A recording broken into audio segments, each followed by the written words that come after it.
एक तुम्हें मनुष्य की दिख रही हूँ, एक कौन है? सुनिए मैं बताता हूँ।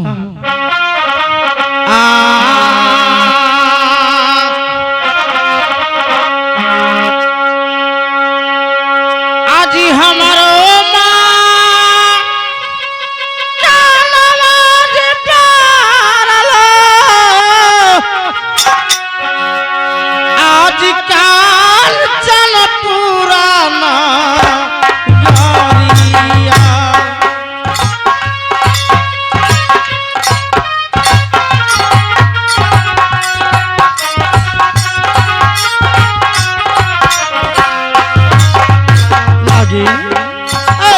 हमारा के नाम जीरा हलो,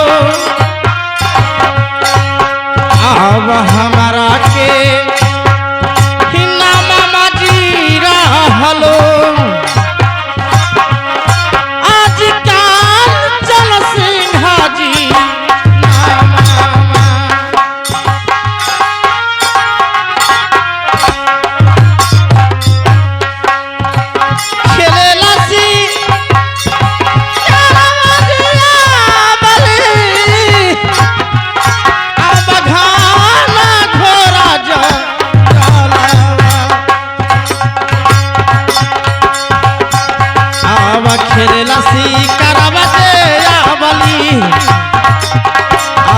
खेलेला सी करवाजे बली।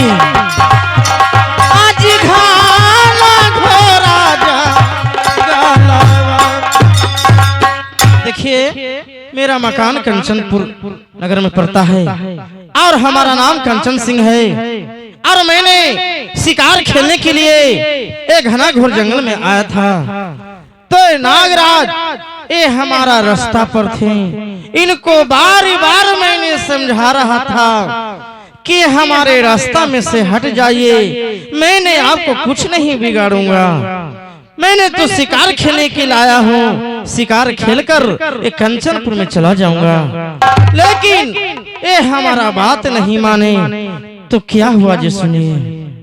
क्या हमारे स्वामीनाथ ट्रेन का टिकट तत्काल कटवाने के लिए एसी या स्लीपर संपर्क करें, जो मेरा नंबर दिया हुआ है।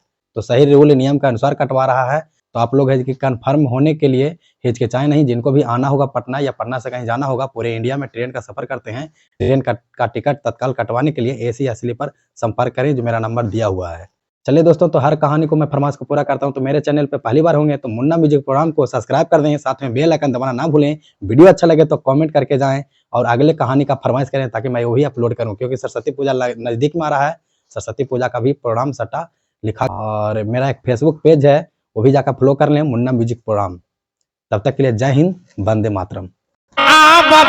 नवाजी छूटलो क्या आबया झुकेरा आदि नवाजी हमारा से। आज हमारो तबा नवाजी छूटलो, अदहिया में इनकर सलो जी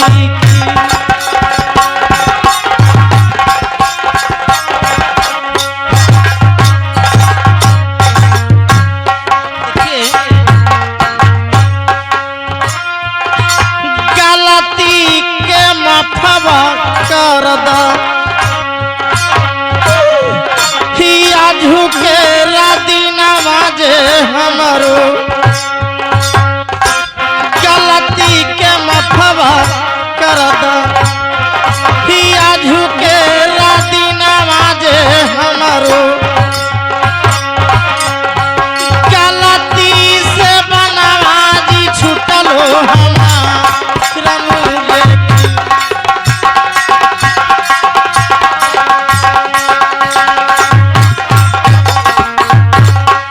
आबरा में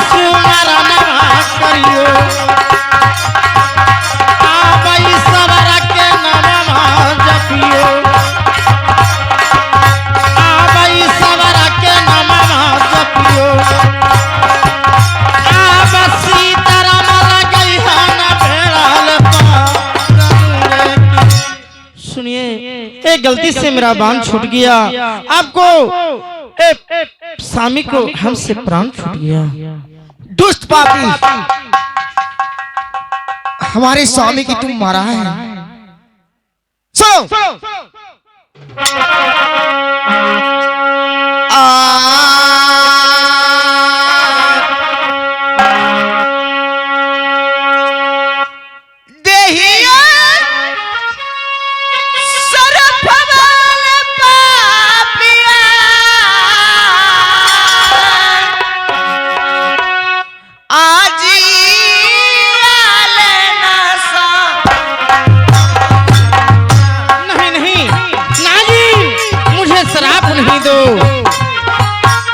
गलत हो चुका है।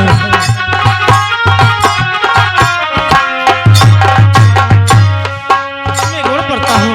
ये पपवा से कोढ़ी ले होवा,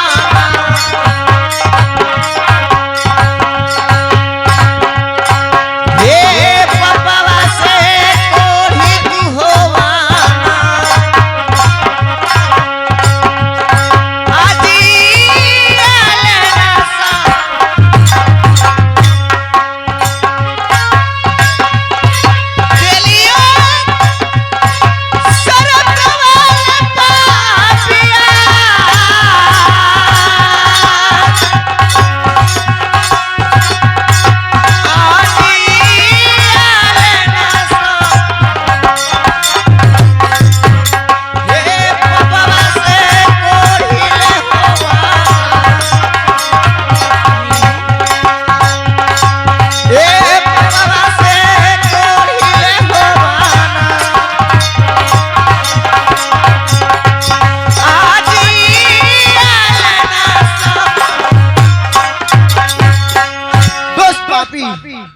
तुम्हें मैं ऐसा श्राप देती हूँ कि तुम्हें हमें आशीर्वाद से तुम कोढ़ी नहीं नहीं नहीं नहीं नहीं, सुनिए, अगर भीख मांगने के लिए चाहोगे तो भीख नहीं मिलेगा, तुम्हें शरीर कनर कनर के गिर जाएगा पापी।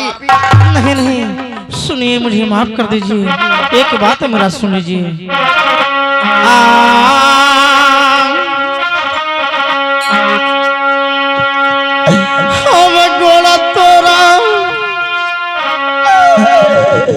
हम परियो नागिन हम करहियो बिनतिया,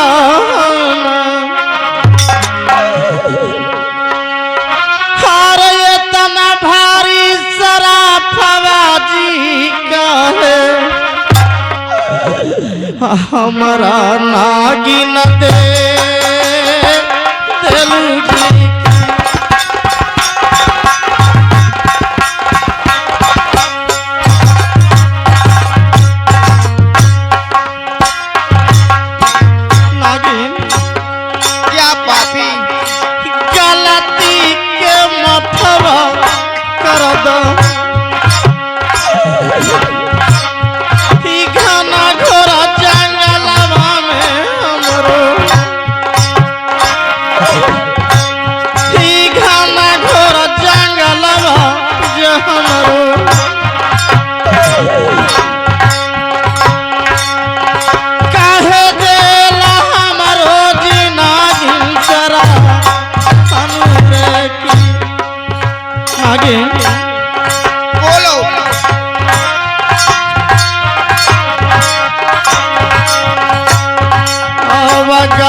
जो गलत हुआ है वो मुझे क्षमा कर दो, ए मैं जानबूझ के मैंने नहीं किया हूँ। क्या तुम्हें क्षमा मैं कर दूं?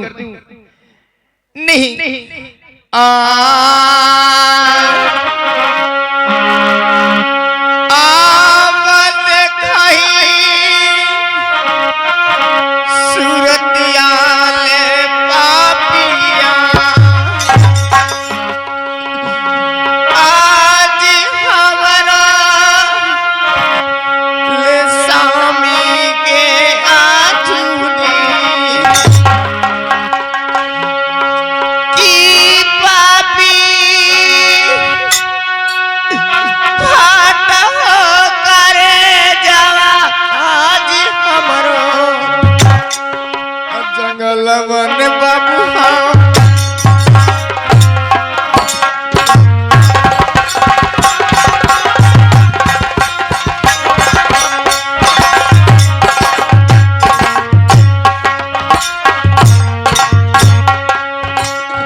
अभी नागराज के देखती हूँ तो मुझे कलेजा फटता है और तुम्हें माफ करने के लिए कहता है नहीं नागिन शराब देती हूँ। जो मुझे शराब दिया है जे वापस ले लो नागिन। नहीं ये कभी नहीं हो सकता। जो मुझे मुख से निकल गया वो दुष्ट पापी तुम्हें हो के रखेगा। अगर तुम भीख भी मांगने जाओगे तो किसी दरवाजे पर तुम्हें भीख नहीं मिलेगा। तुम अन्न भी ना ढनकेगा पापी जो मुझे नागराज के मार दिया। नहीं नहीं नहीं नहीं नहीं नागिन, मैं जा रहा हूँ नागिन, माफ कर दो नागिन। नागिन माफ कर दो। मैंने मंत्री को भेजा था कि बड़ी बेटी चंपा के लिए जाओ कोई कोड़ी कुष्ठ पकड़ कर लेके आओ और उसी के हाथ धरा दूंगा, लेकिन मंत्री अधरमान अभी तक लौट कर आया नहीं। मैं उसका इंतजार कर रहा हूँ। मंत्री साहब इस समय सगरो खोजे महाराज कानून नहीं मिला। महाराज क्या करेंगे? नहीं मिला तो जाकर के महाराज के जाकर के सुना देंगे कि हम लोग के नहीं मिला। ठीक है चलिए महाराज।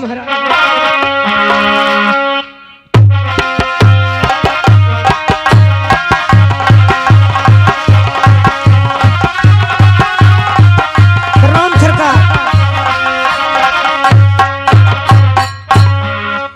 कहिए, खुशी रहिए मंत्री जी। दरबार ये हाल समाचार बताइए कि आप कोढ़ी कहाँ से खोज कर लाए? क्या कहे महाराज, एक भी कोढ़ी नहीं मिला महाराज। कुल सोनपुर मेला में चल गया है कुल कोढ़ी मांगने खाने के लिए महाराज। क्या कोई कोढ़ी कुछ नहीं मिला? नहीं मिला महाराज।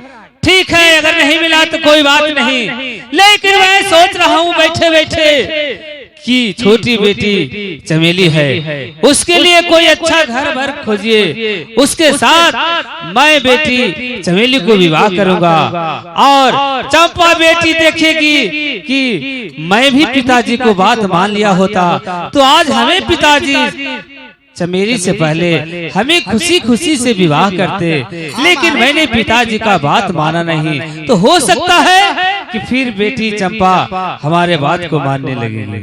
इसलिए जाइए और कोई अच्छा घर पर खोज कर हमें पता लगा कर आइए चमेली बेटी के लिए। जैसा आज्ञा हो महाराज। ठीक है महाराज, जाता हूँ। ठीक है जाइए। चलिए मंत्री साहब।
इस समय चलता हूँ और मैं अपने बंगले पर बैठकर मैं कुछ विश्राम कर लेता हूँ।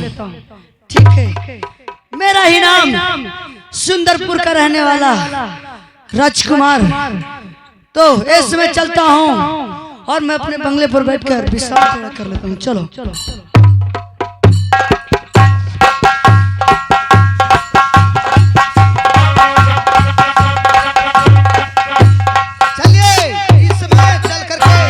महाराज को हमको आज्ञा के पालन करना है। चलो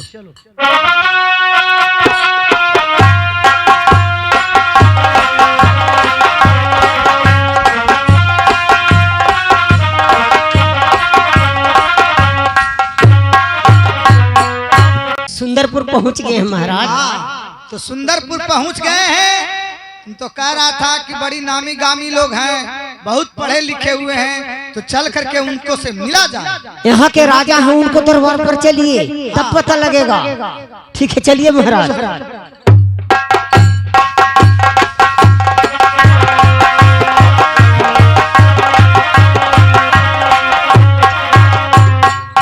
महाराज की जय हो। लगता है आप किसी किला को रहने वाले। आइए महाराज सुनाइए। राजन का बन नगरिया परल आम कन्या में जीना राजन सच ही लेहालिया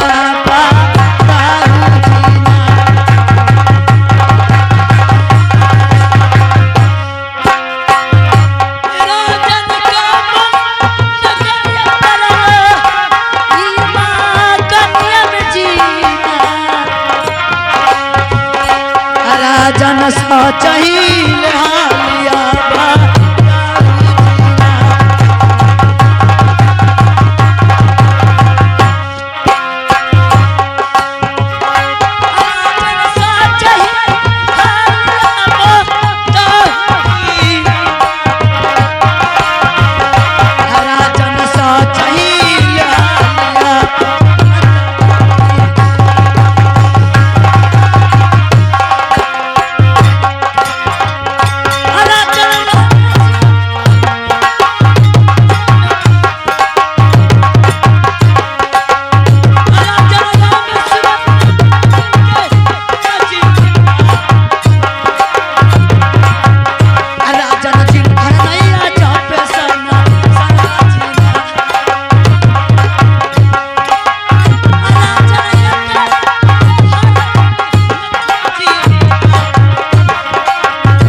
बताइए आप लोग का मकान कहाँ पड़ता है?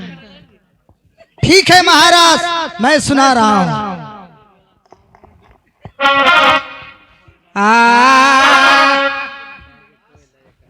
तो महाराज हमारो मकानिया पड़लो चंपापुरवा में जीना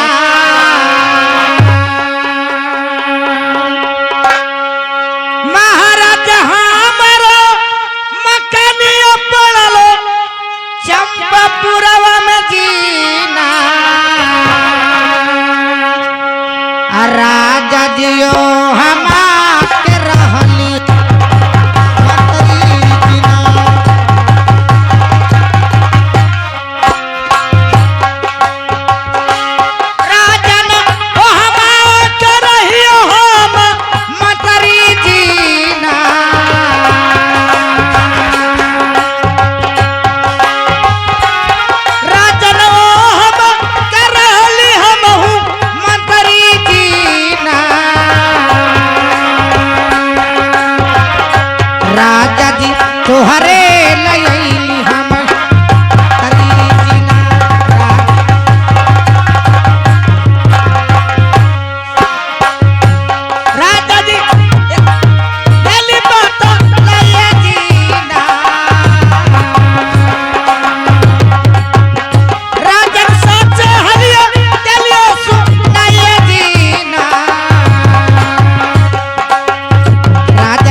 चंपापुर नगर में मकान पड़ता है।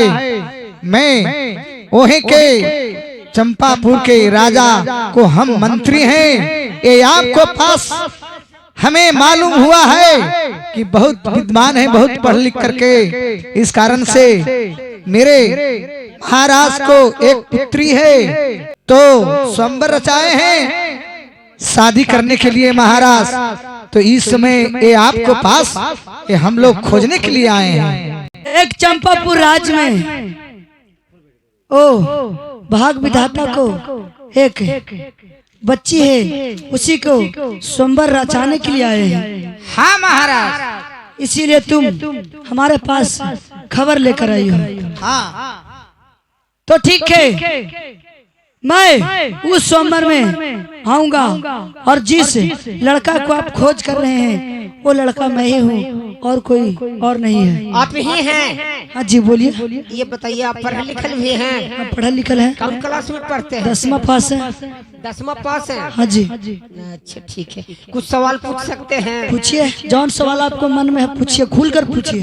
हेलो, बोलिए। ये बताइए, इधर आइए, बोलिए। एक पीपर के गाछ पर 5 गो बगुला है। एक गोली मारा तो 2 बगुला मर गया। गाछ पर के गो बगुला बचा?